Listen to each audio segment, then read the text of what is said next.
আমরা প্রতিদিন নামাজ পড়ি, কিন্তু একটা ছোট ভুল নামাজের সৌন্দর্য কমিয়ে দিতে পারে।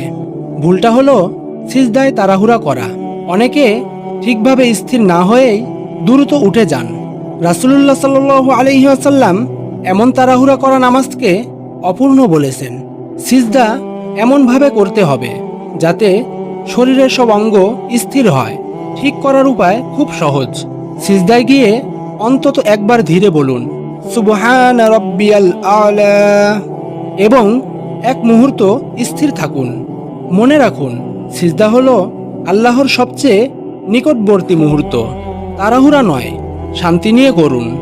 আজ থেকেই সিজদা হোক ধীরে, আর নামাজ হোক পূর্ণ। এমন আরও ইসলামিক রিমাইন্ডার পেতে সাবস্ক্রাইব করে পাশে থেকো এবং কমেন্টে লিখো আলহামদুলিল্লাহ।